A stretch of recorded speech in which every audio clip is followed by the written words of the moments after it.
Break के बाद स्वागत है आप सभी का सी न्यूज भारत में। औरैया के अजीतमल हाईवे पर वाहन चलाना अब और महंगा हो गया है। 31 मार्च की रात 12 बजे से नेशनल हाईवे पर नई दरों को लागू कर दिया गया है। नई दरों के बढ़ने से बड़े वाहनों पर 10 से 30 रुपए की बढ़ोतरी हुई है। अब वाहनों के मालिकों को जेब ढीली करनी पड़ेगी। इटावा चकेरी हाईवे पर पड़ने वाले अनंतराम टोल प्लाजा पर बढ़ी हुई दरों की वसूली 31 मार्च की आधी रात से ही शुरू हो गई। जिले में अनंतराम टोल प्लाजा पर छोटे वाहनों को एक तरफ के सफर पर राहत मिली है, वहीं वापसी करने वाले वाहनों को 5 रुपए अतिरिक्त वाहन करना पड़ा। बड़े वाहनों में 10 से लेकर 30 रुपए तक टोल की दरों में इजाफा हुआ। 20 किलोमीटर के दायरे में रहने वाले लोगों के लिए बनने वाले मासिक पास के लिए लोग पहले 340 रुपए देते थे। अब उस मासिक पास के लिए भी वाहन स्वामियों को 350 रुपए देने पड़ रहे हैं। टोल दरों में इजाफे के बाद इसका सीधा असर आम आदमी की जेब पर पड़ेगा, क्योंकि टोल दरें बढ़ने के साथ मालवाहक वाहनों के भाड़े में भी ट्रांसपोर्टर बढ़ोतरी करेंगे। कैश देकर निकलने वाले वाहन स्वामियों को और भी जेब हल्की करनी पड़ेगी। उन्हें अनंतराम टोल प्लाजा पार करने के लिए दोगुनी टोल फीस देनी पड़ेगी। अनंतराम टोल प्लाजा के वरिष्ठ उप महाप्रबंधक सत्यवीर यादव ने बताया कि टोल प्लाजा से रोज औसतन 17,000 वाहन निकलते हैं और टोल शुल्क की नई दरों को लागू कर दिया गया है। जैसे कार, जीप, हल्के वाहन वर्तमान दर 110 रुपए, नई दर भी 110 रुपए, वापसी दर 160 से बढ़कर 165 रुपए। हल्के वाणिज्यिक लगेज वाहन, मिनी बस वर्तमान दर 175 रुपए, नई दर 180 रुपए। बस व ट्रक मौजूदा दर 365 रुपए, नई दरें 375 रुपए। 3 एक्सल वाणिज्यिक वाहन वर्तमान दर 395 रुपए, नई दर 410 रुपए। 4 से 6 एक्सल वाहन वर्तमान दर 570 रुपए, नई दर 590 रुपए। 7 एक्सल या अधिक ओवरसाइज वाहन वर्तमान दर 695 रुपए, नई दर 720 रुपए। किस तरह से रेट बढ़ी है सर? ये टोल प्लाजा पे प्रतिवर्ष की भांति इस वर्ष भी 1 अप्रैल को हमेशा भारत सरकार भारतीय राष्ट्रीय राजमार्ग के द्वारा रेट में बढ़ोतरी की जाती है, जिसमें 5 रुपये से लेकर के 20, 30 और 40 रुपये तक की बढ़ोतरी की जाती है।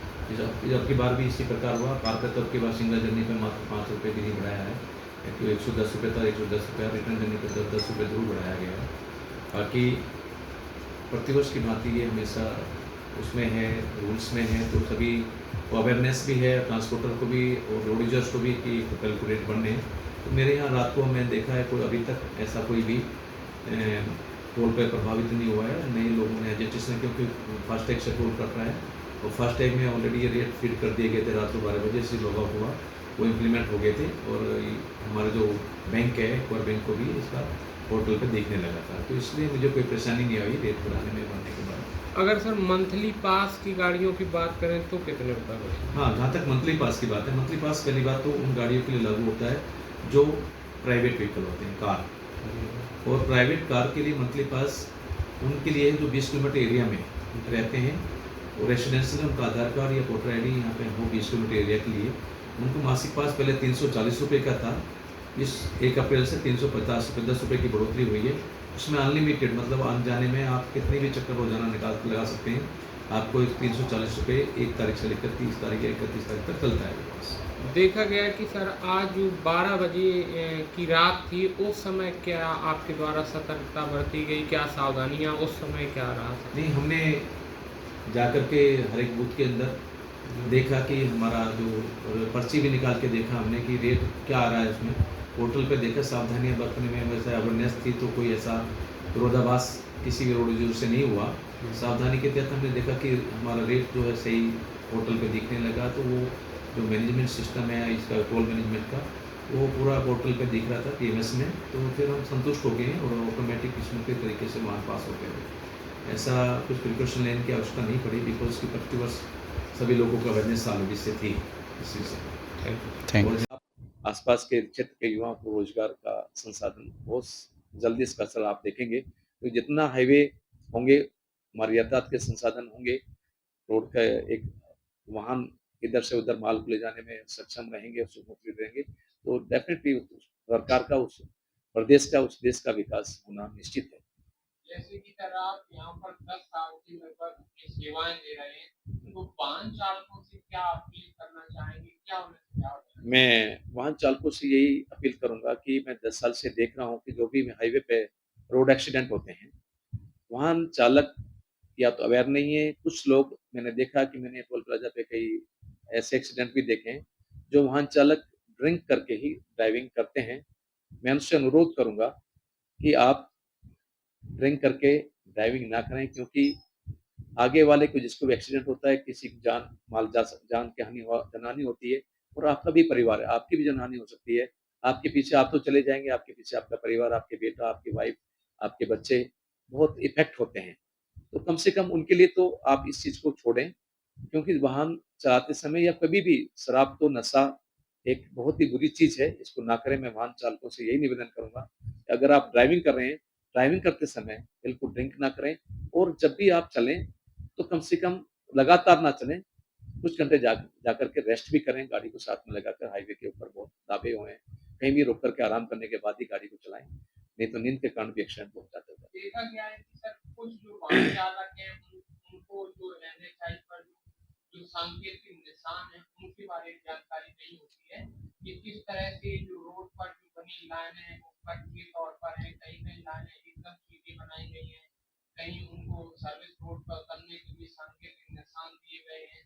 तो इस बारे में सर कैसे जागरूक मैं जागरूकता ये आपको बताता चलूँ कि ये जो हम आरटीओ विभाग जब इनका लाइसेंस इश्यू करता है, तो दैट टाइम इनकी परीक्षा होती है, ये रोड साइन के लिए, कि आपके ये साइन का ये क्या है, 23 का साइन का, तो उस टाइम जब ही इनको लाइसेंस दिया जाएगा, जब वो उससे परीक्षा से पास हो जाएँगे।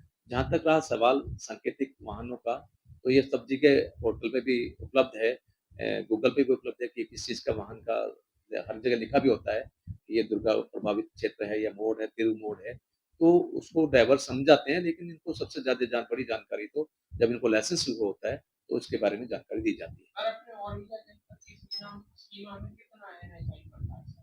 औरई जनपद की सीमा में मान के चलें, यहाँ से लेकर 353 से लेकर के 389 तक, मतलब 50 किलोमीटर का मेरा क्षेत्र वहाँ तक 45 से 50 के किलोमीटर का क्षेत्र औरैया जनपद में आता है।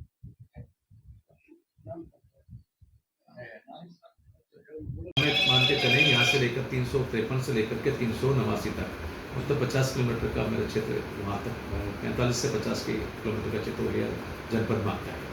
Thank you. औरैया जनपद की तहसील अजीतपुर में अनंतराम टोल प्लाजा पर यहाँ पर NH का 50 किलोमीटर का दायरा है। इस दायरे में आज टोल पर मध्य रात्रि से 1 अप्रैल से टोल पर पैसा की बढ़ोतरी की गई है। इस पैसे की बढ़ोतरी में उन्होंने 10 रुपये से लेकर 40 रुपये तक बढ़ाए हैं। वहीं पर प्रति माह में लगने वाले पैसे पर 10 रुपये की बढ़ोतरी की गई है और यहाँ पर वाहन स्वामियों को अतिरिक्त टोल देना पड़ रहा है। इस पर यहाँ पर टोल प्लाजा पर अतिरिक्त वाहन स्वामियों को नाराज़गी महसूस होती है। कहते हैं कि यही गवर्नमेंट हर साल टोल प्लाजा पर टोल बढ़ा देती है। पैसे की बढ़ोतरी की वजह से हम लोग अब अतिरिक्त सुधार कहाँ से करें, क्या भाड़ा बढ़ाएं या कुछ क्या है, तो भाड़ा मुझे बढ़ाने नहीं देती है सरकार। सी न्यूज़ संवाददाता राजेश मिश्रा की रिपोर्ट। औरैया से सी न्यूज संवाददाता राजेश मिश्रा की रिपोर्ट। टोल दरों में इस बढ़ोतरी से वाहनों के मालिकों और ट्रांसपोर्टरों के खर्चे बढ़ जाएंगे, जिसका असर आम लोगों पर भी पड़ सकता है। यात्री और व्यापारी दोनों ही अब नई टोल दरों के हिसाब से अपने बजट को समायोजित करने को मजबूर होंगे। इस खास रिपोर्ट में बस इतना ही। देश दुनिया की बाकी खबरों को जानने के लिए आप देखते रहिए सी न्यूज भारत।